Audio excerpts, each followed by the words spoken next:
Hi, I'm Sebastian, and with Charlie, we're going to talk about the life of Nelson Mandela. His early childhood. Mandela grew up in the small village of Kunu, where he lived a relatively traditional rural life. His father, Gadla Henry, was a chief and counselor of the Tambu king, but lost his title due to a dispute with colonial authorities. After his father's death, Mandela was placed under the guardianship of Chief Jagin Taba, the acting regent of the Tambu people.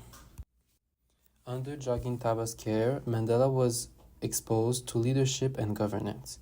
He attended missionary schools where he was given the English name Nelson by a teacher. He later attended Clarkeberry Boarding Institute in Hilltown, a respected Wesleyan college, before enrolling at Fort Hare University, where he began his higher education.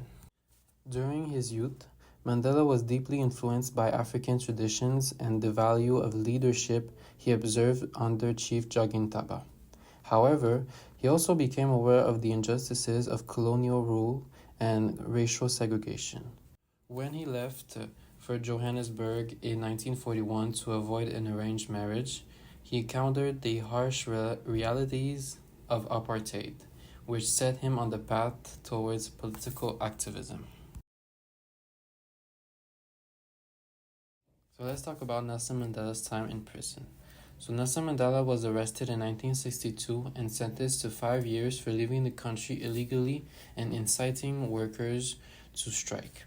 While serving that sentence, he was later charged again during the Rivonia trial and sentenced to life imprisonment in 1964 for plotting to overthrow the apartheid government. He spent a total of 27 years in prison. Mandela spent the first 18 years on Robben Island, a harsh prison off the coast of Cape Town. The conditions were very tough.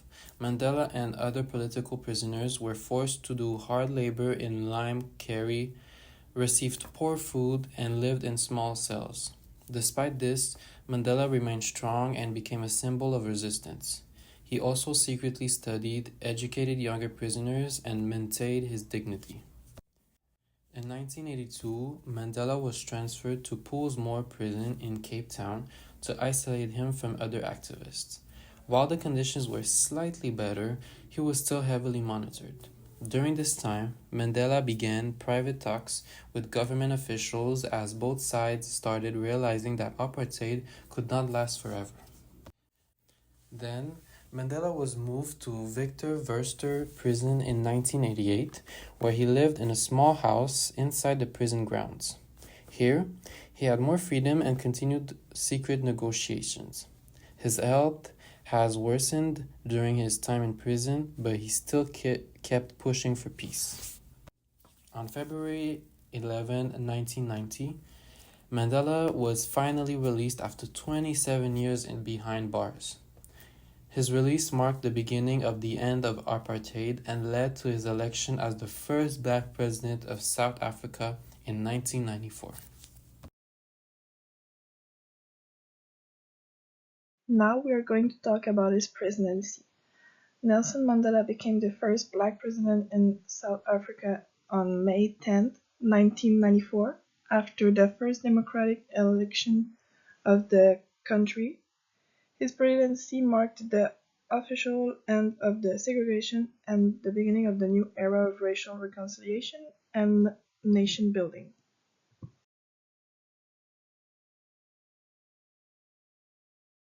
Now we are going to talk about his. After stepping down as South Africa's president in 1999, Nelson Mandela dedicated much of his time and energy to Nelson Mandela's Foundation. His commitment to peace, social justice, education, and health issues, especially the fight against HIV and AIDS, shaped the Foundation's mission and global impact. After stepping down as South Africa's president in 1999, Nelson Mandela died in 2013 after a long life of dedication. He never answered racism with racism. All he wanted to do in his life was to make a difference, which he did. He devoted his life to equality between people, no matter what races they are, to have respect for everyone. He was a true inspiration for everyone. We still talk about him today as a hero.